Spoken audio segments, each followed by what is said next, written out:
Hey there, boys and girls. Welcome to this week's episode of Hollow Weekly. Nick here with very special guest, Heather Wixson, to talk about her new book, Monster Makeup and Effects, Volume 2. Thank you so much for taking time to come on the show, Heather. Oh, thank you so much for having me. I am so excited to talk with you today.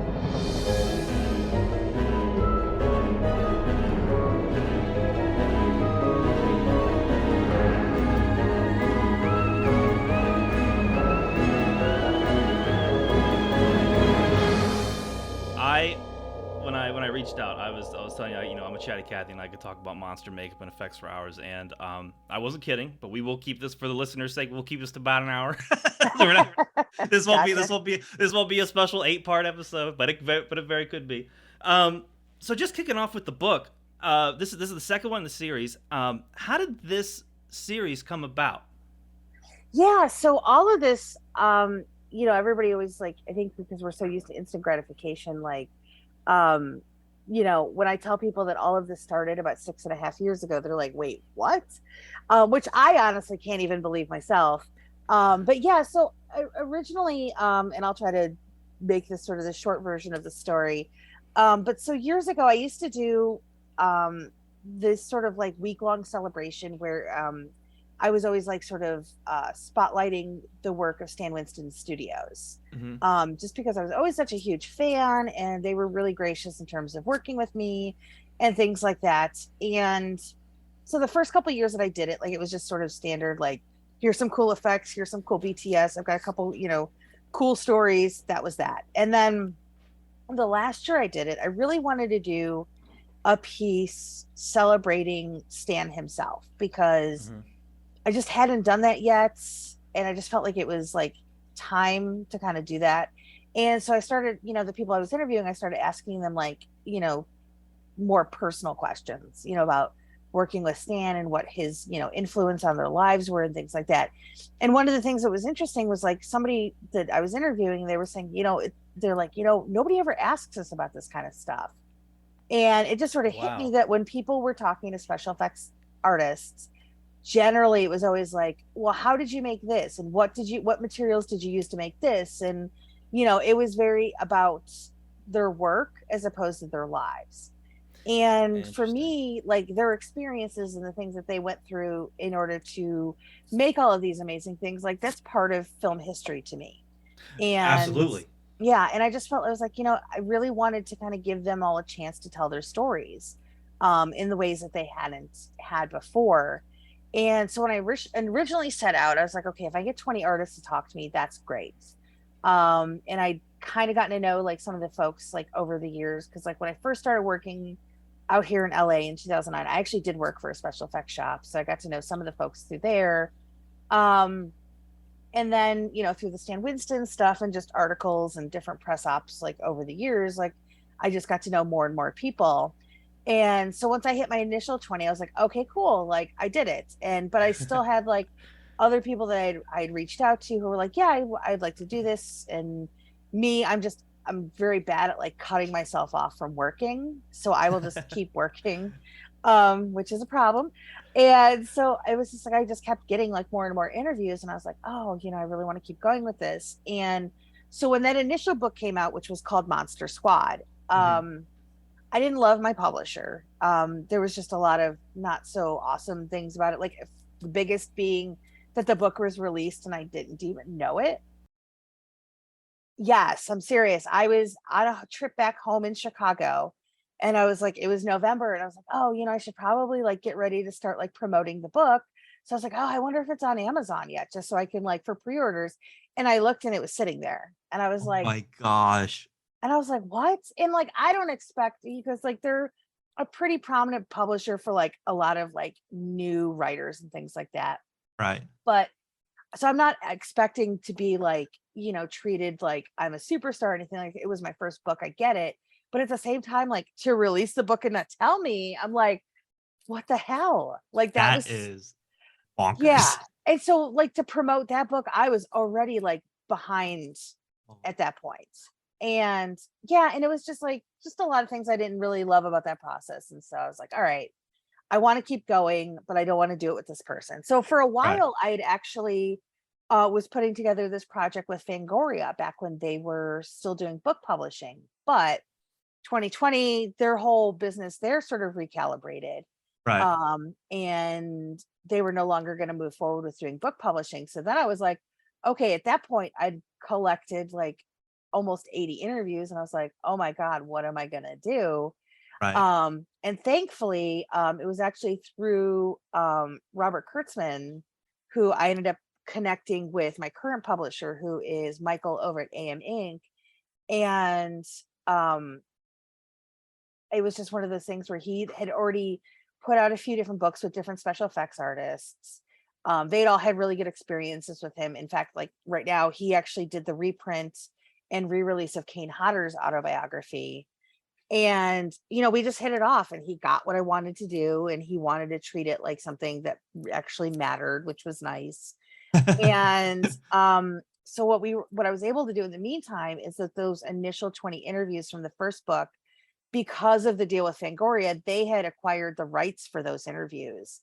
And when everything sort of fell apart over at Fango, they actually gave me back the rights Oh, thank God. in That is the great. end for those. So Oh, that is great. they basically paid to get those interviews. And then when everything fell apart, they just gave them to me. So it was like this gift. Bingo. And it's like, believe me, there's a lot of not great things you can say about Dallas Sanier. We used to work with him. Yeah, I actually used to work with him back in the day too, before all of this. Wow. Because I used to work for a distribution company, and so there's a lot of not great things you could say about that. But I will say that in the process of dealing with this book stuff, that he was 100% in my corner and gave me back everything I needed to be able to move forward. That's awesome. And for that, I'm grateful. And so we were able to, so like for each of these new books, each book will have at least 15 new interviews, and then it's got 5 of sort of the reworked original interviews. And I say at least 15 because I think I've gotten like 83 interviews total. No way. Yeah, so I think the last 2 books will probably have like a few more than 20, because that's just sort of the nature of how it all worked out. Which drives like my attention to detail a little crazy, where I'm like, well, I should just push it to 25 then. But I was like, no, let's just cut it where it is. I mean, there's a few people I really want to still talk to, but I don't know if it'll ever happen and things like that. But yeah, so that's basically sort of how it all worked out. And then so like last year we were able to put out the first volume of Monsters, Makeup and Effects. And it was really great just like to sort of be able to like get these stories out there in this new way. Although I will say, and I'm not trying to be snarky, but there might be another book that came out this year involving somebody who was involved with book 1, who has a very similar approach. And I was reading this blurb where they were saying, well, nobody's ever done a book like this. And I was like, you mean the one that you did an interview with me for 4 years ago? No, you're right. Nobody's done that before. I'm here for the snarkiness. I'm ready to buy. I'm ready to fight. I got my deuces ready. It was just one of those, when I read that, I was like, are you kidding me right now? Come on. Yeah, and it's fine. Bites. Like I was really super bummed out when I saw that announced. Like I was just like, oh my God, because it's like with this huge publisher, and it's like all I remember those tweets. That's part of the reason why I wanted to have you. I wanted to talk to you about this. Well, like, you know what? Yeah. Fuck that. We ain't selling for that. It's just weird. Like when you've spent so long doing this, and one of the people involved with it has been part of it for a significant chunk of that time. And then they're in your first book that comes out, and then like a year later they're releasing a similar. It felt weird. I just had fine. Yeah, but it's I know what I've done over the last few years, so exactly I'll focus on that. Exactly, and you're sitting on gold. I'm reading these interviews. These are great interviews, by the way. These are, I absolutely love it, because I'll be honest, my fiance is a reader. She's she's a fellow author. She's the reason why I actually like started reading before I met her, Heather. Like I swear to God, I was like, I always thought I was a good reader, but she was like, "Oh, honey, no." Like we had some work to do. So being able to like pick up a book like this, like Monster Makeup Effects Volume 2. At first I was looking at all the names, and it's what I love about it is being someone new to reading, having the pictures is always great. But it's fascinating, and being able to just like I was just bouncing around like, oh, what, like looking at what all these artists worked on, because these aren't small student films by any. These are like the biggest movies ever made, and just looking at what they made and reading their chapters and getting these insights, like this book it has to be on every horror fan's shelves easily. Well, thank you. Yeah, and it's interesting too because I've had some people saying like, oh, sort of the way that I've presented everything in these books, but is it feels a little like removed where it's very quote heavy, but that was intentional for me because for me I wanted to feel like it's almost like a situation where like you're sitting in a room and you're listening to this artist just talk about their lives because it's not and I've said this before and I've said this on social media and things like that, like none of this is about me. Like, yeah, it's super cool I get to write books and it's super cool that I get to put them out there and that I get to like celebrate these people, but honestly for me all of this is about them. Mm-hmm. And so for me, I know writers who just have to put in the big superfluous words because they got to sound super smart and Right. and everything. That isn't me, and it's never going to be me. I can use those words and I can use them well, but it's not me. And for me, Right. this is about I'm trying to pull myself out of it as much as I can, so that way it really is the story of these people's lives. Like, you don't need me to try to impress you with my vocabulary when these stories themselves are so impressive. And it's the reason I want people to pick up the book. I feel really grateful that these people have trusted me. So, but at the same time, none of it really is about me. It almost feels weird like that, like when I'm out there promoting these things where I'm like, it really should be these people talking to everybody. But that's like can be impossible because like many of these people are still working and things like Right. that. Like, so schedules can be crazy. But yeah, it's just for me, it's like I just want people to have that experience where they almost feel like they're having like a fireside chat with these Yes. artists and they just get this glimpse into their lives in ways that they never have before.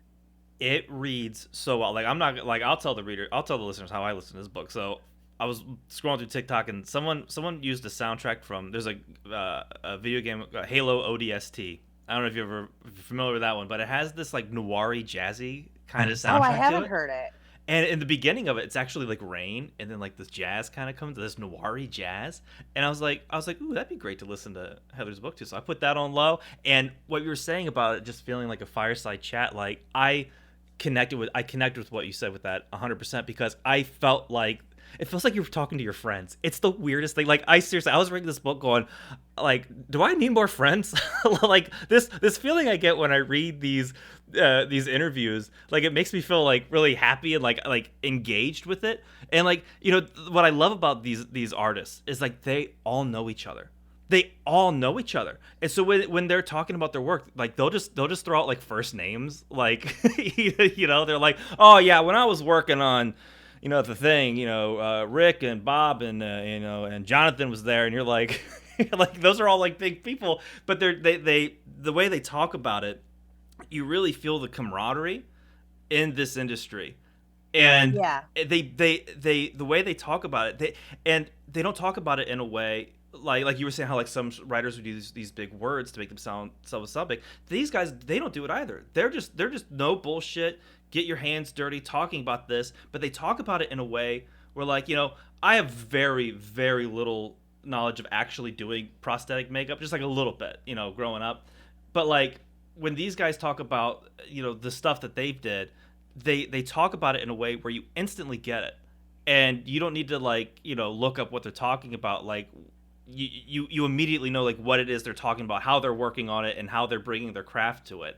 And it's just very conversational and very easy and fun to read. I didn't want it to feel like an academic book necessarily, or Right. something that would be hard to read. Because like honestly, like the one thing that really made me happy with like especially back when the first book came out was that there was people that I know that like they were reading the book with their kids. Really? Yeah, because they had kids who were like interested in monsters and things like that. So I wanted it to be accessible. So like if they want to read it with their parents, they can. But if like there's like some 10-year-old out there who's dreaming about making monsters, like they could pick this up. Although I will admit once I eventually incorporate the Steve Johnson chapter back in, that may not be what I would call the best chapter for children. And I say that lovingly, and Steve knows because he makes jokes about it all the time. But he's very open about his journey in the makeup effects industry, and drugs are tough, man. I loved the dedication in the beginning of the book to all the monster kids. And I'm curious, growing up, what were some of the monsters that caught your eye that made you think like, oh, this genre has quite a bit to offer with these, unique designs? Yeah, I think for me, like some of the earliest movies that like I can remember seeing and that sort of challenged me and freaked me out and made me fall in love with all this stuff, like, and this is a story that I tell quite a bit, but like, I grew up, I'm a bit older, so I grew up in the 80s, born in the late 70s, grew up in the 80s. So, and my mom was a single mom, so babysitters were just generally expensive. So, honestly, like she just took me to everything, like any kind of movie. So like when I was 3 years old, I'm sitting in a theater watching American Werewolf in London. At 3? Yeah, Whoa. I wouldn't recommend it for 3-year-olds. That's not really quite age appropriate, but I was there and stuff like that. And, so it's like, I just feel like movies have always been sort of part of me. And like, there's things I can remember, like the first time seeing The Thing and just being absolutely terrified because I bought in to everything that I saw in that movie. And I'd already had sort of a fear of dogs at that point, because one of my neighbor's dogs actually attacked me. No. Yeah, we had a neighbor whose dog like was just really bad. And like one time he got off his chain and I just happened to be walking in the wrong place at the wrong time. And then another time, the same dog, like a few years later, I was playing in front of their house, and usually like the dog was kind of further back, so you were okay. But like I dropped something and it like rolled that way, and I thought I had enough room to get it. Oof. Nope. And so he got me again. So I had a terrible fear of dogs. So The Thing just completely like exacerbated that to like new heights, where I was just like, oh my God, I never want to see a dog. Now I have 2 dogs. But it was like, it took a long time. And to be honest, I'm still nervous, like around like bigger dogs. But it was like, and then I remember like the first time seeing like the Salem's Lot miniseries. Mm-hmm. And the character of Barlow, for me, I'd never, like, I knew who Dracula was at that point. Mm-hmm. But he looked so regal and so human, where Barlow to me looked so alien in a way, because he was blue and mangled and like so creature like, and he terrified me and gave me nightmares, but I was so fascinated by him. And so I think that's why like I've always loved the Salem's Lot miniseries from Tobe Hooper, because that was just like, that movie imprinted on me at a really young age. I do think vampires have a 30% increase in terror if they're bald. I just same with Nosferatu. If they're bald, it just freaks me out, man. I don't know. They have that animalistic look like you're talking about. I'm like, I don't trust you. Yeah.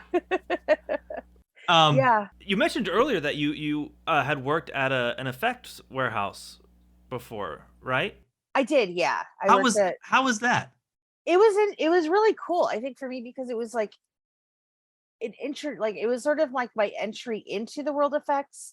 I was mostly working in the office, so I wasn't technically like in the shop that much. Like actually there'd be times where we'd be really slammed and I'd have to go in the back to help like run appliances or like mix blood and things like that, but I never got like into like the nitty gritty of it. I will say though that I did the first year I lived here, when I was like, I remember it was like Halloween and I was like, oh, I really want to like do something fun, and like I did this really crazy version of like Carrie where like I used gelatin blood on my dress because I just didn't like the way it soaked in, because it didn't feel vibrant enough. So I made my own gelatin blood to cover my dress in. And then I just did regular blood like on my head and everything like that, or on the wig. Actually, no, I used gelatin on the wig too, which I don't recommend because it was really sticky. And then drunk people like were trying to eat it because as soon as you tell them it's gelatin, they think you're covered in Jello. It was weird. But it was cool. It looked awesome. But it was mostly like working in the office. But it was really cool because it was like I was getting to work with like studios and get to understand the industry from that perspective, in terms of like putting together like proposals and bids and budgets and talking with big producers. Like there was a day when like M. Night Shyamalan came into our offices and I was like, holy crap, this is like a real thing. Like I got to know Robert Englund pretty well through my time working there because he was pretty close with my boss. And um, so it was really cool in that way. And actually it was interesting too, because when I started there, and I was thinking about that now, one of the things that I did was I actually did a profile on him, like before I actually started working there, about his life, because he I guess I could talk about it because like it's weird because it didn't end well. But it was good for a few years. But I'd worked for this effects artist whose name was Robert Hall, and he used to run Almost Human Effects. And um he had done a movie a couple of years before that, called Lightning Bug, which was actually pretty semi-autobiographical, and it had like Laura Prepon in it, and I'm forgetting, there was like a kid who was like in a TV show at that time, and I'm totally blanking on his name, but it was like sort of semi-autobiographical. And so I thought it'd be fun to just talk to him about like his life and stuff like that, which we did, because he had just, around that time, he had just released the first Laid to Rest. And so, so I kind of got to know him that way. And then when I think they were getting ready to start on some big show, I don't remember what it was, but that's when they brought me into the office, because their gal had gone on maternity leave and just never came back, which maybe should have been my inkling of like, oh, maybe this isn't going to be the greatest place, but it was good for a while. Right. And so it was like, it was interesting to like get to know me, because like Rob was a guy who was like really ingrained in like the effects world, sometimes for better and sometimes for worse. But it was, believe me, there was a lot of interviews I did where I'd be like, oh yeah, I used to work at an effects shop, and they'd be like, oh, where did you work? And I was like, Almost Human. And I would say 9 times out of 10, everybody was like, oh, I'm so sorry. And I was like, I know, it's fine. And I don't mean to speak, because like unfortunately Rob passed away last year, very out of the blue. He had sort of a rough go of it over the last 10 years with some addiction issues, and I don't think when he passed it necessarily had to do with that per se, but I don't think that those years were very kind to his body. And Right. it was very sudden. And that was kind of one of the reasons I ended up leaving there, because it was just, there was a lot of bad stuff going on. But it was cool to kind of get to understand like the intricacies of like the business aspects of it, because for me, like when I started writing about like horror just in general, it was just like, hey, I'm a fan, like, so I was kind of removed from it. So getting to like correspond with studios and things like that, like at that point, like they were still working on like the TV show Fringe. And so like I remember one day I had to go and do a delivery over at like, I think it was the Sony lot, if I'm not mistaken. And so I get in there and, they're like, oh, go see so-and-so in this building or whatever. And then I was in the elevator, getting ready to like leave the building and go to a different building. And I look over and like, and again, hasn't aged super well, but like it was Joss Whedon standing in the elevator, like 2 feet from me. And at that point I was just like, oh my God, like, you're like, Buffy. I know. Yeah. I was just, and Rob actually had worked on Buffy and Angel. Really? Yeah. Wow. Throughout his career. So it actually, if you remember, there was an episode of Angel where they had the poker night when the guy who had the nightclub, he like held like a poker night, and I actually have a poker chip from that episode. Oh, that's cool. Which is pretty neat. And unfortunately I know he passed away a few years ago too. But yeah, so it was just like, oh my God, that's sweet. And then I get there and like the production manager was like, hey, you want to come and look at all the sets and stuff? And I was like, is this like how it works? So I'm like walking around, I was like these really awesome like Fringe sets and stuff. And so it was just a really great way to sort of immerse myself in a lot of aspects of the industry that I had no idea about, Wow. from a professional standpoint, which is like why I have sort of this ability, like when I see things where I'm like, I can understand like some of the decisions behind them. Mm-hmm. Like I don't have to agree with them, but I get why they were made, if that makes sense, Right. And so having that perspective actually, I really think helped me in a lot of ways. That's what I wanted to. That's what I wanted to ask was did that experience, did any of that translate into like writing these books? Like when you sit down to talk, with these creators, like you've worked in the shop, like so yeah, you know the lingo. No, absolutely. And I think also too, like being able to understand the processes more, like in terms of what goes into like creating something, where it's like, you want to just talk about like, oh, like we're gonna like give somebody like a big swollen eye and like that seems super easy. And it's like, well, actually, it's probably one of like the more intricate like facial things you can do, because you have to blend the seams. So and like, are you going to build up on their face around it, or are you just going to like try to like blur the seams, so hopefully they just kind of blend into the actual skin and things like that. So like having, that experience and being able to learn about that kind of stuff, I think also for me too, just was able to sort of free me up in a way where I didn't necessarily have to focus on the process during these interviews, because I kind of got it to a degree. And honestly, and believe me, and through these interviews too, that I learned so much, especially as like how materials evolved over the years. And like, because there's like a point when like, silicone wasn't a thing that got used in the effects industry, and then all of a sudden it did. And people, and now it's like pretty much one of the go-to materials when you're doing anything. I thought that was one of the funniest parts of the book when the name escapes me, but when they were working on Slither. Todd Masters. Yes, Todd Masters chapter when they had to buy all the sex toys. Yeah, and he's like, I was giving someone a tour, and there was just a mountain of private parts just sitting on the thing there. Because that's the problem I never think. Because I love Slither, but now knowing that during production they had to have a mountain of sex toys to make it happen, just kind of makes it even more awesome, like kind of funny. It's a whole new appreciation for Slither for sure. And Todd is awesome. Like, for me, one of the reasons I always wanted to talk to him was just because of Demon Knight. Like, I could still remember like the first time watching Demon Knight. And in fact, we just rewatched it a few days ago. But just the demon birth scenes and like just how different it felt from anything else that was going on in 90s horror. And it just always stood out to me. And like putting those people like on those crazy shoes to do the demon performances, like, I just always loved it. That was actually how I met him, is I did a Demon Knight retrospective years ago. Really? Yeah. And because of that, I was able to like ask him like, oh, would you want to be a part of this? And he was like, yeah, sure, sign me up. So, and he's done a lot of amazing work. Like, he created the Borg Queen, which is still probably one of the most cool, like one of the most iconic and like awesomest images to come out of Star Trek movies. What was cool about when he was talking about that, and with all the artists in the book, was he was like referencing like what Savini did on Friday. Yeah. like the fact that he was able to take something like they did, like what was it, like 15, and I mean a decade before, before that, and like those rules still applied.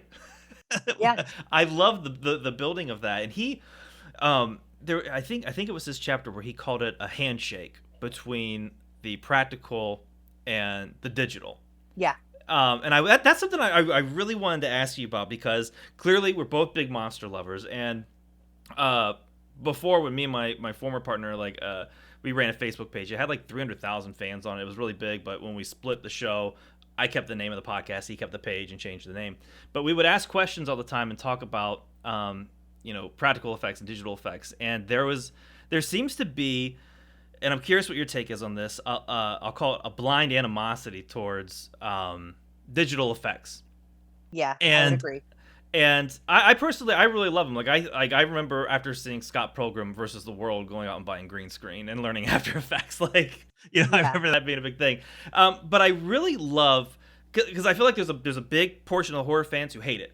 But then you go and you read what these like maestros are doing of their art, and they embrace it. And they were embracing it really, really early.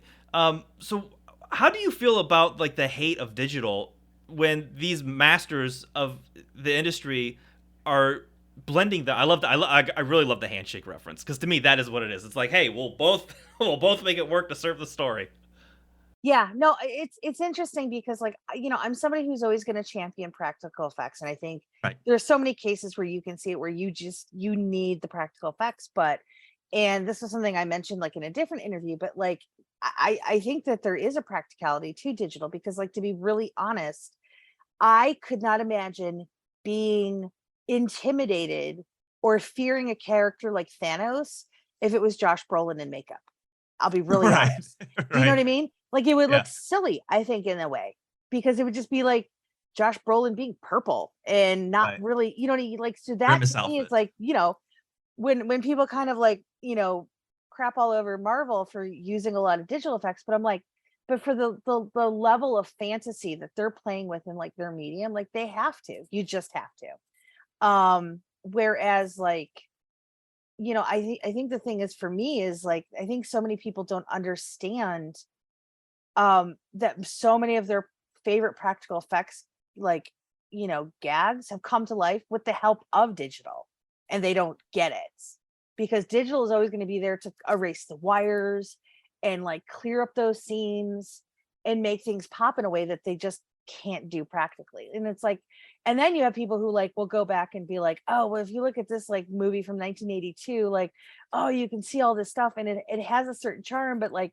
you know, people want to like nitpick those details. And then like, well, you know, but you look at what's happening now, and I'm like, the reason it looks so great now is because you have technology that can go in there and change these things. I remember like, I think it was when, for sort of an interesting example, was I remember fans actually got mad at Don Coscarelli for digitally removing the wires from the Phantasm balls when they did the 4K. Right. Which, like, for me, honestly, like, first of all, if he wants to do that, that's cool. Right. It's not like, you know, Spielberg taking out guns and putting walkie-talkies in, which changes the dynamic of a scene. It's just wire removal. Right. Which, frankly, when he made Phantasm in '79, if he had access to that technology back then, he would have used it, because of course you would. That's going to sell the effect. So I always think that's always interesting that, like, I think a lot of people, they get upset about things that I don't think they quite understand fully, like what they're really there for. Like, for example, like, you know, a movie last year that used a ton of great practical effects was Malignant, but there's also a heck of a lot of digital going on at the same time. And so I think that there is a way that they really do work together. And of course, there's like instances where, you know, digital and effects are at war, which is like something like the Thing remake or prequel make or pre-make or whatever. Yeah. You know, which Studio ADI has talked about, you know, a lot over the years in terms of just how they got completely screwed That's a over heartbreaking one. Yeah, by the digital department, because it was a digital department who was there to show off what they could do, not enhance the work of the practical effects. And that's why it doesn't work, you know. So it's tough, because it's like, you know, of course you want things to be in camera and you want to be able to like see them and things like that, but there is a case for digital. Like, have you gotten a chance to see Werewolves by Night? No, that was after watching Hocus Pocus that came up, and I was like, ooh, definitely watch it, because it's like I think it's a little less than an hour. But there is a character in there, and I won't say what character it is. I'm sure, like, it's been talked about on social media and stuff. So, but just in case anybody hasn't watched it and they don't know that this character in particular is involved, but there is a pretty big character in that show that everybody just sort of assumed was digital because it's Marvel and that's what you do. But they actually had a practical version of it on set, which looks amazing. And then what they did is they digitally enhanced it, because the practical character just wasn't able to push the physicality of what that character needed, you know, to the heights. So then they, you know, were able to sort of take the actual creature and then kind of keep building upon the actual figure and making it even better through digital means. So I thought in the book what a really beautiful aspect was from, you know, like the artist side of it was, you know, in a lot of the interviews, you know, you start talking to these cats and they're like, you know, I remember, you know, reading, you know, Famous Monsters of Filmland or, you know, Fangoria or some of the other, you know, makeup and effects. Yeah. And they started out by learning those old things and then building it with what was available at their time and building it up. And then comes digital. And every time, and I've noticed this, and tell me if I'm wrong, but every time that these artists talk about the digital, they talk about it the way they talked about their childhood. Like whenever they talk about, in fact, I wrote it down here. It was Dave Grasso. Did I get that right? Grasso. When he met Aaron Sims doing digital work on AI, he had a quote, as an artist, artists change with the times.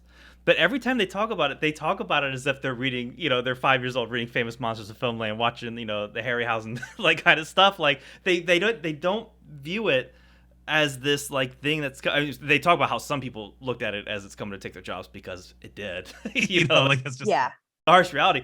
But the ones that adapted to it they looked at it as if this I had a name for it. They had this like eternal youthful optimism towards it of like, oh, I can learn this to solve that. Yeah. Because a lot of them have this really cool, it's all problem solving. How do we make this blood squirt out of someone's head? How do we make it look like, their body's in half? Or how do we make it look like this, decapitated head comes down and attaches to a body? Like, they all look at it through this, like, this lens of wonder.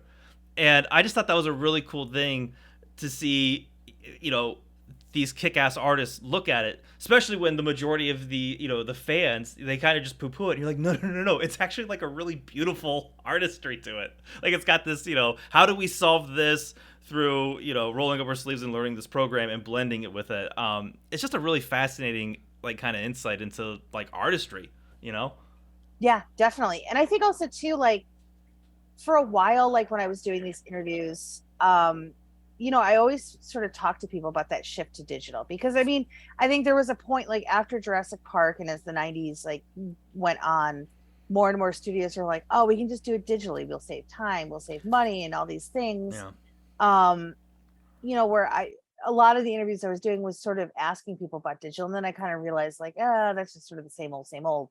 But what I think is great now is, like, I think because the industry itself has sort of evolved so much, where now a lot of the filmmakers who are out there working, and not even just filmmakers, like even like showrunners and things like that on TV, they're all sort of this age where they grew up with practical effects. So they're the ones bringing them back, and I think one of the biggest people that has always been a proponent of that is like somebody like James Wan, like where he knows where he needs to use digital, and he knows when practical is going to work best, and he's always been a guy who's like always pushed that.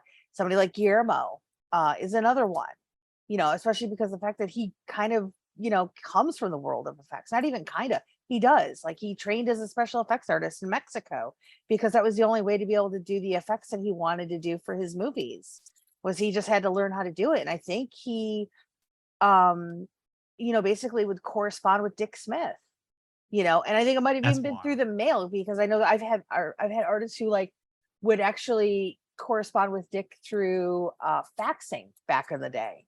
Really? That was like the quickest way to get to him at that point. If you couldn't get him on the phone and you had to like draw something to show him and things like that. So I think right now we're sort of in this really great time of where so many directors are such huge fan of practical effects that they know the benefit of them and they recognize it. I honestly think that's why people are getting, you're seeing a lot of artists really working a lot, because I'll tell you, like, sometimes chasing people down could take a while because everybody's working again. And probably in the late 90s, in early 2000s, that really wasn't the case. Interesting. I have noticed that with a lot of movies coming out nowadays, practical effects are almost becoming a selling point again, a little bit. Like, when a movie comes out, you're like, hey, I heard they use practicals on this, and you're like, really? Well, what did they do on this one? That's awesome. I wish I could pretend that it was like the Wixen effect. That'd be nice. That'd be good marketing. But no, I think that there's just like I think because of stuff like the internet, where people have sort of the access to it, I think they get to be able to sort of look into these things in ways that, like, when I was a kid, the only way I really got to do it was like because I was buying Fangoria. Right. That was sort of my entry into it, because, I would go to the bookstore once a month and I would get my latest copy of Fangoria, and then I'd buy, the latest copy of the Babysitters Club, because that's who I was as a kid. And the people working at the Crown bookstore knew that my mom was cool with me getting Fangoria, so they never gave me grief. Oh, that's cool. And it was just like, I remember like the first couple times, because like it was right by our grocery store. So she'd give me like my $10 or whatever and say, go get your stuff and come back and meet me over at the store. And I remember the first time I tried to buy stuff and they were like, we can't sell you Fangoria. And so my mom came in, she's like, it's cool, it's fine. And so like eventually, like, once a word sort of spread and I kept seeing the same people on like Saturdays, they just would let me buy it. It was fine. But yeah, I think it's having that access, and I think being able to appreciate it. I think honestly too, like, for as many not so great parts of social media, I do think like it's a really great way to sort of showcase these kind of things in new ways. Like, I love like being able to see like strange clips from like movies that I've never seen before, that somebody happened to like go down some deep dive on YouTube somewhere or off of somebody's website, and you're like, oh, here's this crazy making of from whatever movie from 1981 or something, and you're like, oh, that's interesting, I've never seen this before. Or even like, honestly, for me, it's like watching people like showcase all these like things that like I grew up experiencing as like some fun nostalgia trip, but I'm just like, oh, okay, I'm not old. Glad you had a blast. Yeah, like somebody was like, I was saw like last night somebody shared like this old ad with like when Adidas did like a campaign with like the Monster Squad movie, and it was they were like, the boys are back and they're wearing Adidas, and it was like all the Monster Squad wearing Oh Adidas. my God. And I'm just like, yeah, I remember that, but I was just like, and everybody now is just like, oh, look at this funny thing, and I'm just like, yeah, I lived it. they always hammer it on too. Like they're like, look at this super retro vintage. Yeah, and I'm like, oh yeah, my yeah. God, I'm so vintage. That's what I am. Finding Nemo is still a new Disney Pixar film. We're not. Yes, of course.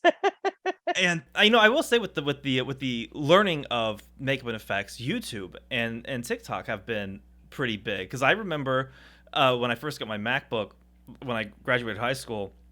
I was back in the day when like you'd still torrent things. I remember one of them being some of Tom Savini's books, and I remember like looking through them, and then looking on YouTube for the same effects, and it's like, oh, well, this is way easier. Like you have someone doing it step by step. And I remember like the only makeup effect that I ever did I thought was really great was Two-Face, and it was just Saran wrap with purple thing on there. And someone who was really into Batman was like, whoa, that was really great. And I was like, YouTube, baby. That's where it's at.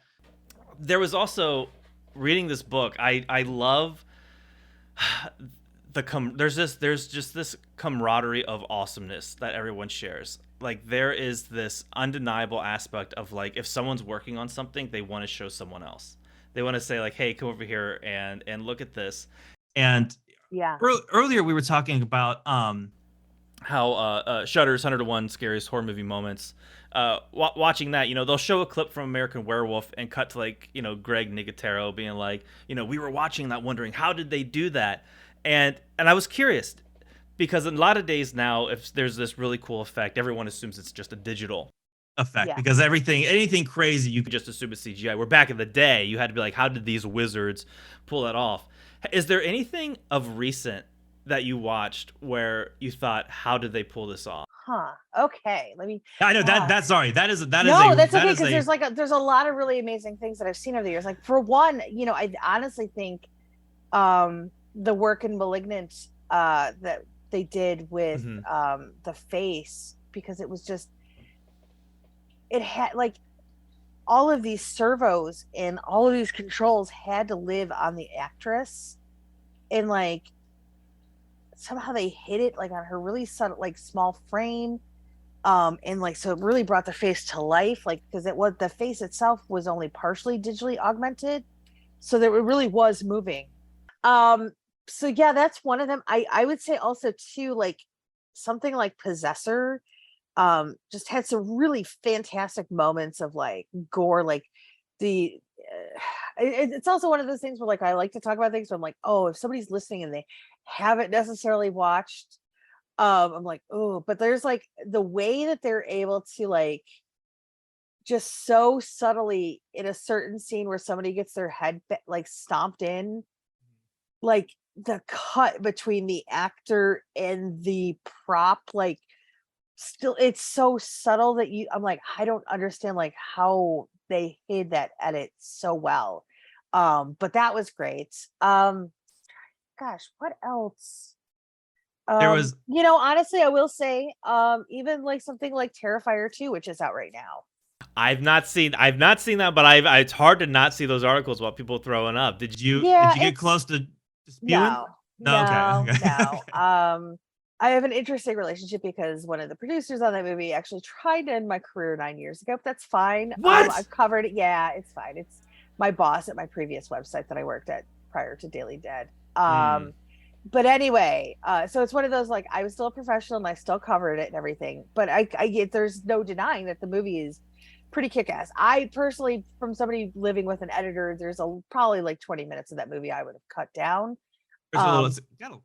But honestly, people are loving it and they're having fun with it. So like, if you want those extra 20 minutes, go for it. It's fine. It didn't ruin my experience. It was never dull or anything. Like, it was just like, I was like, oh my God, a 2-hour, 18-minute slasher. Let's do this. And I was like, it never drags, but there's just like things I would have tightened a little bit. Right. But what's crazy about those effects in that movie is that it is actually Damien Leone, the director of the movie, doing them. Really? Which he did the effects on the first Terrifier as well.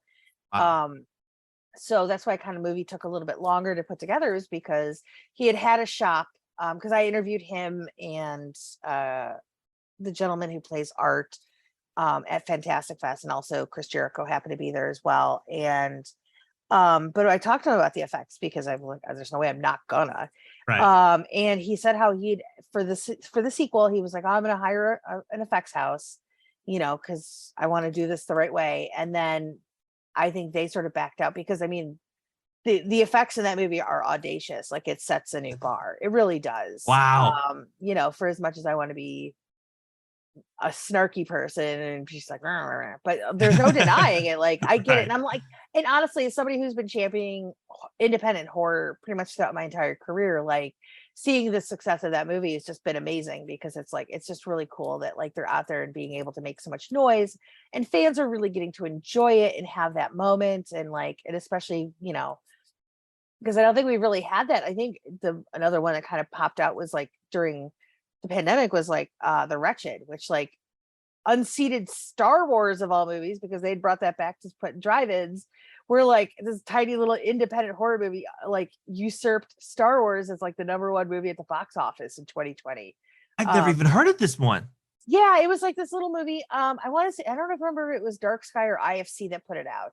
But it's a pretty fun little witch movie. That I was like, I kind of went, I was like, all right, let's see what happens. I was like, oh, that was actually pretty good. I just like, it's one of those like, when you watch hundreds of movies, you're like, all right, just show me something different, and it does. And I think it does it pretty well too. But yeah, like, I honestly, like, when I think about like people who are pushing the standards for effects, like, I would say like, for all of the upcoming awards for like Fangoria and things like that, like, if you were to go against the effects in Terrifier 2, like, that's just ridiculous to me, because there's some things in that movie where I'm just like, holy crap, I can't even believe they were able to pull it off as well as they do. And it's audacious. Like, I told Damien Leone when I interviewed him, like, you are a madman. Like, I can't believe what you guys are able to do with this. This is ridiculous, but congratulations. So I need to check that one out. But there is a scene where I'm like, I get why people got squeamish. I didn't particularly, but I get why people got squeamish. But honestly, there's always been like these reports of people fainting or throwing up during certain movies, and like, I don't need that to sell me on a movie. I know it's cool for some folks because they want to challenge themselves, right? But it's nothing that I've ever needed to sort of push me to go see a movie. Have you ever gotten queasy from a movie? I did, but I don't know if it was just psychological, because it's not a particularly gory movie. But honestly, the first time I saw The Human Centipede, I had such a visceral reaction to that movie. And again, it's not even particularly like gory or anything like that. Right. But like, I remember when it finished, like, because I saw it at Screamfest and it had finished. And I literally, like, I looked at my boyfriend and I was just like, I need a minute. I'm like, just give me a second. Like, I don't even know what it was, but it was just like, that movie pushed buttons in me where I was just like, I was not expecting to do that. And I will tell you another movie that kind of did that to me this year. And I don't know if you've seen it yet, is Speak No Evil. No, I haven't seen that one. Whew. I had to go turn on something really happy and light after that movie. And again, when you watch so many movies for like your job and stuff, like, you're just like, oh, okay, what really is this gonna do? And that movie is very heavy, and there has sort of these really nihilistic undertones to it, but not in a way that's like exploitative. It's there to really screw with you, and it does it extremely well. Wow. But that's a movie that, like, I saw in January, and I still think about probably at least once a week in some No way. capacity. Yeah. So it's on Shudder right now. So if you really need to get messed up, go watch it. I'm gonna check that one out. That's good. That's immediately going on the must watch. Because like the whole time you're just thinking like everything is wrong. What do you like? No, don't trust anybody. Why are you doing this? And then you're like, oh my God, it just gets worse. It just keeps getting even more worse. It's just like, oh. And then at the end, you're like, oh God, okay, all right. Like, I don't want to tell you I told you so, but I told you so. So when you were writing or doing these interviews, was there anything that ever stood out to you that you kind of had to take a step back and like, whoa, I didn't know that about the industry or that effect or that monster or that creature? I think for me, one of the biggest things that sort of came out of all of this, and it sort of ties into what I did with book two, is that like through all of these different interviews that I've done with, and especially because like I want to say like 77 of them or so are like from US artists. Like I was able to talk to some artists from other places and things like that. But I would say like at least 75 artists are here based in the United States throughout all of this. And I would say at least 90% of all of those artists came through the shop of John Carl Buechler. And I guess it was one of those things, and it's funny because I just Friday Sevens was on because AMC's doing a marathon today for the Friday 13th. And like, he's a guy that like I knew of because of like Prison or Friday 7 and his work with troll movies and things like that. But like I guess I never realized just how pivotal he was to the industry as a whole beyond his his actualized creations, because like all these people talked about like when they would start out, his shop always had their door open to allow artists to come in and learn about the business, learn about all the different aspects of working in special effects, and sort of hone their skills, build their portfolios, and then they would be able to move on and go to other shops. And some of the people would actually stay at John's shop for years. And it was one of those things where like I wanted to talk to him years ago just because of who he is and just his body of work in general. And then once I realized just how extremely pivotal he was to just hundreds of careers over the years, and I was like, when I got to this point where like I was moving forward with the series, I was like, John's gone now. Like I'd actually reached out to him in 2016. We just never quite aligned to be able to talk, and then he was gone. And I don't know if it was just because of all the health stuff he was dealing with, and having to sort of, all the things he was dealing with at that time. But we just never had a chance to sit down and have our conversation. But at the same time, I didn't want that to stop me from celebrating him and his career, because he deserved that. And so that was like for this book a little bit, I've kind of broken my structure a little bit. And so I was able to collect a bunch of different interviews about people talking about John and what he meant to their careers and things like that, and what he meant to them as on a personal level. Like why, for example, that's why Kane Hodder is in this book, but he's not an effects, makeup guy, but he pretty much was like John's, best friend, and he was his confidant, and and being able to talk to him about that kind of stuff, I just thought it was like a nice way to sort of celebrate him, even though he's not here to be celebrated. And so it was like getting to understand, like, because I think people like they'll go to IMDb and they'll just read the information, or you go to Wikipedia and you just read the information, and like to have sort of the context for a lot of that information is kind of lacking. Right. And so I think for me, like over the years, talking to people and sort of learning more about the stuff that you're just not seeing, when you're doing this kind of research, outside of actually talking to somebody, just helped me really get a really great understanding for like everything.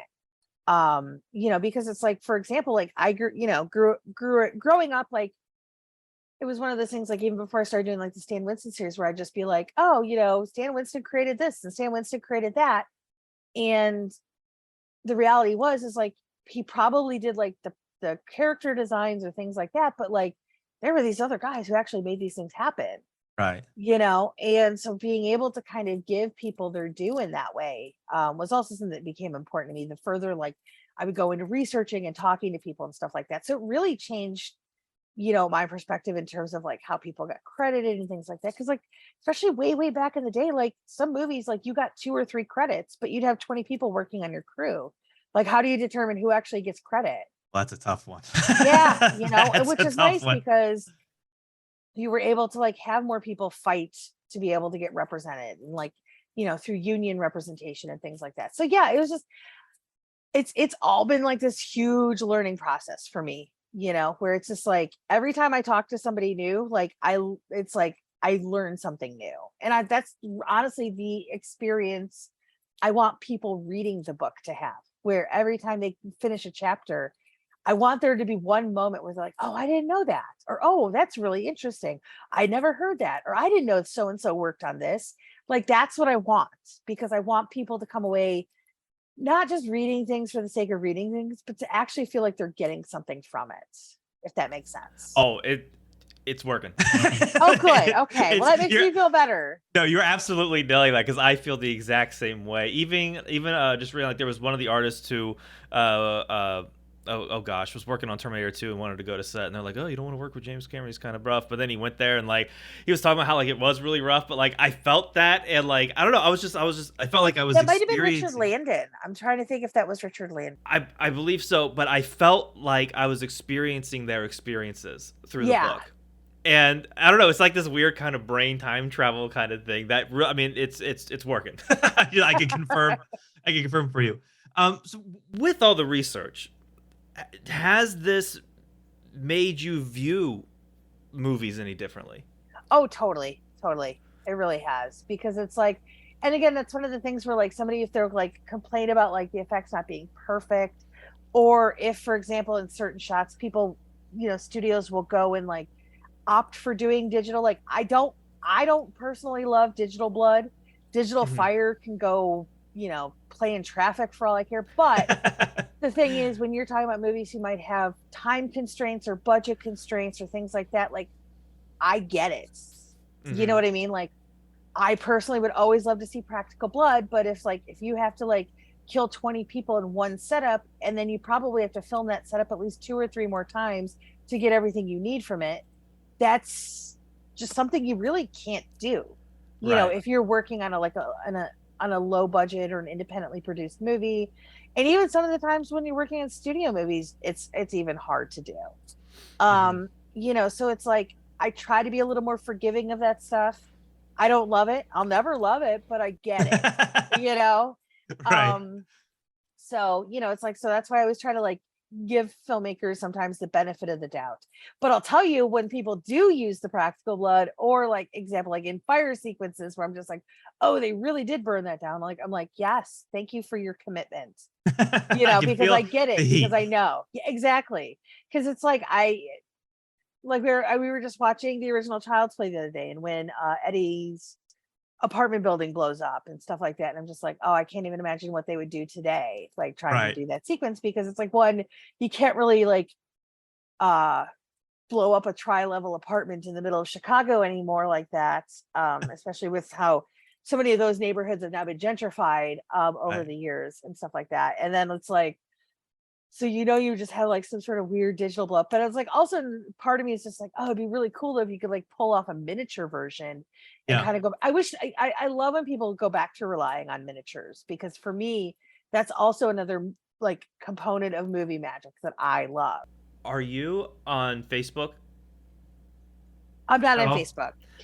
There's a group that I joined, a practical effects group, and it's like all these cats, just like people who've worked in the industry, and they actually just posted about, I forget, it might have been another James Cameron film, but about a bridge blowing up with some cars in it, and it's like that was probably True Lies. I think so, yes. And it's like all the crew, like all the dudes just sitting on the bridge, kind of like, "Ew," and like the cars are like 2 inches tall, and then they go and they blow it up, but it always looks great.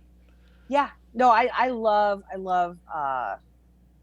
miniatures and stuff like that, because I think it's just, again, I think that's another like kind of lost art form, because I think people think it only pertains to like characters and creatures and stuff like that, but it has so many different practical applications. So when people use that stuff these days, I'm like, oh yes, I'm like 3 stars immediately. Bring back the matte paintings. Let's bring those. Let's Right. have Well, and again, let's you always talk get a about chart. Cameron. That's how he started. He was doing matte paintings for Roger Corman. That is incredible. Yeah. Oh my god. So So yeah. My last question for you. So big, we're both big monster fans, and I've been wondering this question for the past few years. So we all know who, the horror icons are that have made it through the years. Freddy, Jason, Frankenstein, Dracula, Mummy, all those people. In your opinion, who is the newest newcomer into the movie monster? Who's going to stand the test of time? Because if I try to go back, I think Sam for Trick or Treat has made his little stand. Every year you see those little half-eaten suckers. That kind of thing. Valak, I feel like James Wan has brought some stuff in there. But in your opinion, who is the newest horror icon?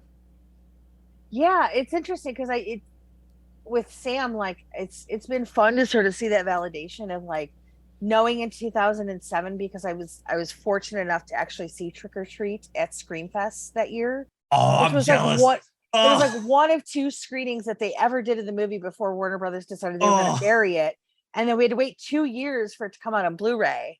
And me just knowing back then, I was like, this is an icon, like just ready. And seeing him so embraced and like it's just that to me is super cool, like just to being able to like see him be able to like withstand the stupidity of a studio and like Right. come back with a vengeance. Yeah. It's interesting because it's like it feels like a cheat to say Skarsgård's Pennywise, because like regardless, I think clown, like that was going to be a thing anyway, but I think his interpretation of it was able to completely separate itself from Tim Curry, which Yes. is like an impossible feat, because for me nobody's ever going to be Frankenfurter. No one is No. ever going to be Darkness because No. it's Tim freaking Curry. Yeah, that's So a for tough. me to be able to separate yourself from the legacy of Tim Curry as Pennywise, which is still an amazing Pennywise, Yes. and to do something completely different yet still iconic, like, and seeing the kids the way that they've like embraced Pennywise over the years is pretty amazing. Yeah. And so that's pretty cool. And I honestly, we were talking about Terrifier 2. I think Art the Clown's got a pretty good chance. I was curious. I wondered if you were going to say that. If they can keep the momentum going, because like honestly, like I remember years ago them trying to sort of say like Victor Crowley was going to be the next one. They And tried real hard. They tried real hard. And that just never clicked. I just don't think that that character ever really got there. And I think Art's got a shot. Really, that is a cool. That I can see that. Yeah. Now I gotta bring a vomit back to Terrifier 2 and see. Well, I think one, they've got the clown factor always works in favor because clowns are just inherently menacing and scary. Mhm. Like I don't care how happy and wonderful they are. Like there's still a thing of like there's somebody with their face painted under there, like what's really going on beyond the face that you're seeing. So you almost have like a character of 2 faces in a way. But I also think the way that like I think it's David Thornton Howe, or I might be saying that wrong. But the actor, one of those like, names. Boom, boom, boom. yeah, he's got 3 names. Yeah. So he's super, he's got a lot going on. But I like, because his character is a character that doesn't talk. So it's all a physically driven performance. And there's something really like classic about that to me, where like you just can't help but be like mesmerized by watching his movements and how he approaches victims and things like that, in ways that we're just not really seeing these days. Yeah, 'cause you can't half-ass it if you can't talk. Like you gotta 100% commit to that act. Like I'd love to see Malignant's. I can't believe I'm totally blanking on. I know. The whole time, like when we were talking about it, I'm like, what is the name for the? Yeah, I can't believe I'm blanking on the Malignant. the twin, technically. Yes. Oh my gosh, why can't I think of it? Hold on, I got Gabriel. Gabriel. Yes. And I think, I mean, it seems also too like they're really going to try with Valak, Yeah, because I think they're doing another Nun movie, which is interesting to me. I agree with that statement. Yeah, I mean, honestly, like Annabelle is kind of really, I think you could do another Annabelle movie and people would watch it. Although I'm still waiting for the payoff from Annabelle Comes Home of the werewolf, because we get it in that movie, and I was like, yes, we're doing werewolves, and then we don't get to do werewolves. We have a theory that only one good werewolf movie per decade. That's the law. For some reason, it always turns out that way. There's a couple runner ups, but it's usually like the one where you're like, okay, yeah, that's the one for the decade. Yeah. So yeah, so I think there's a lot of potential, and I think honestly too, for me, what's been really fun over the last few years is to really see the resurgence of Chucky, because I think honestly, out of all of the classic 80s horror icons, I mean Michael to a degree, but he's 70, so I'm going to separate him a little bit because he kind of came up a little bit before. But I think in terms of like the Freddy, Jason, and I really don't even think Leatherface kind of came into his own until the 80s either, until Yep. Texas Chainsaw 2, because I think in the 70s those kind of characters were viewed differently, where in the 80s it was all about like, how do we market these characters and sell it to audiences. So sort of out of like the marketable characters, it's just interesting to me to see how Chucky has really like endured for almost 4 decades, Yeah, you and know, that and show he's too. yeah, and he's Loving more that. popular now than ever, which is bananas to me. But it's awesome. Like last year, we for Halloween, we always go to this music festival, which is kind of, it's mostly like 20 somethings going. So I think when we walk in, like everyone's like, "Oh, where are your kids?" Like, or Oh are you no, narcs? So Narcs. it's fine, it's No. fine, whatever. But last year there was so many people dressed up as Chucky, and it Wow. was amazing. And we actually saw a few Tiffany's too, which was super cool. That's kick ass. Yeah, because now that's like a deep cut where they're like they're Mhm. so into it, like it's not just Chucky, and it's like it's Tiffany too. So just to see like the resurgence of Chucky in this whole new way over the last few years has been really awesome for me.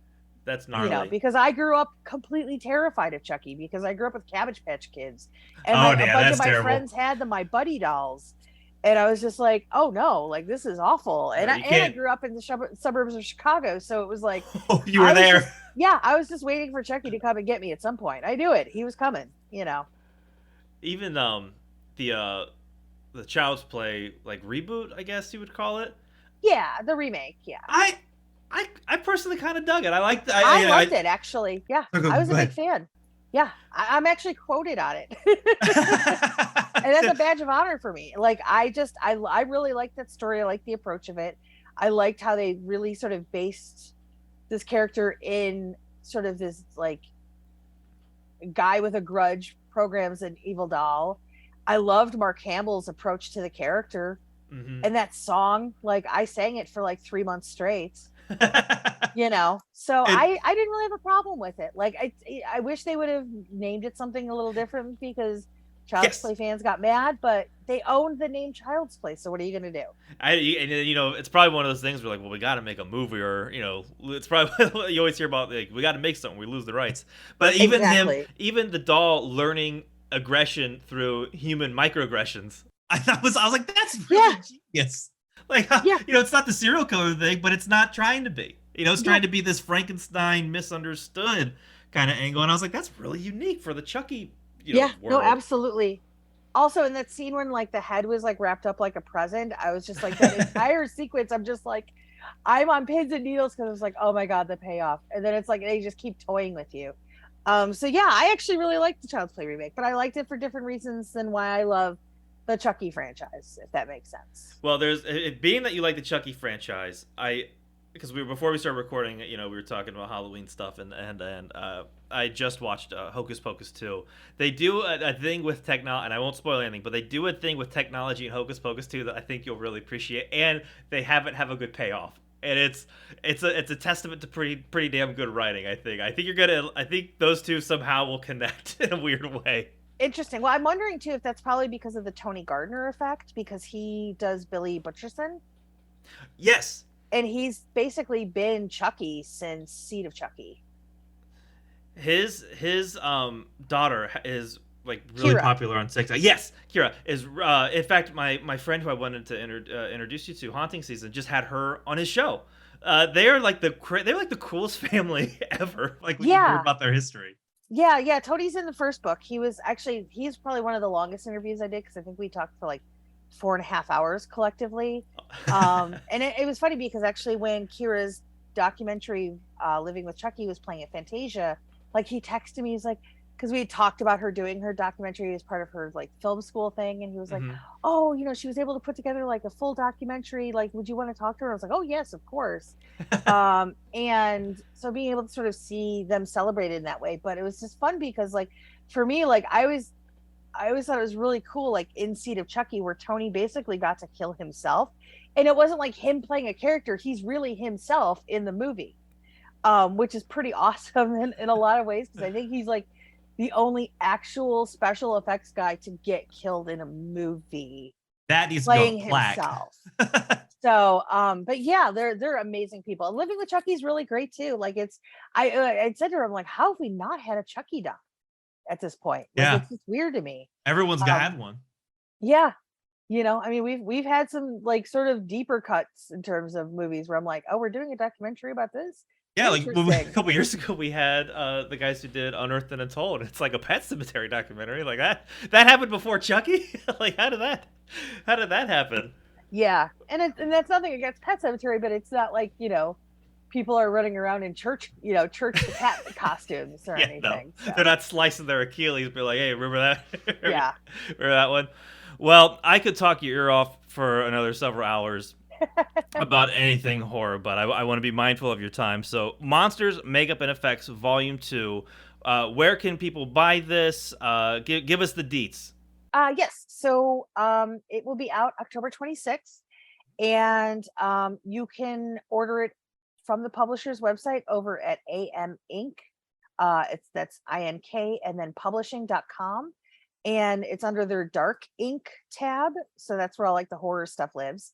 And then also, of course, it's available on Amazon and Barnes and Noble. And the first one was actually on both Target and Walmart's websites too, which was like, for some weird reason, kind of like super geek out moment for me. I'm like, wait, really? Like you kind of, Amazon puts everything up there, and like Barnes and Noble, okay, that's amazing because it's like a bookstore kind of thing. But I was like, wait, I'm on Target's site? That's so strange.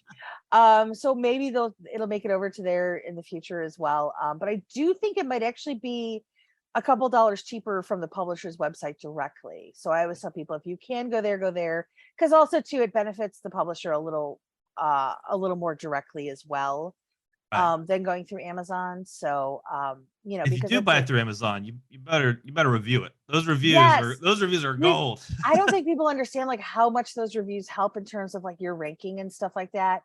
And it's like I'm almost at the point where I'm like begging people, I'm like, please just put some stars or something. Like even if you hate it, because it just helps with the getting, being able to like get better like placements on there and stuff like that. I don't think they understand. And honestly, every time I buy a book or I read a book or anything like that, I'm always conscientious of doing those reviews because I just know how much they matter.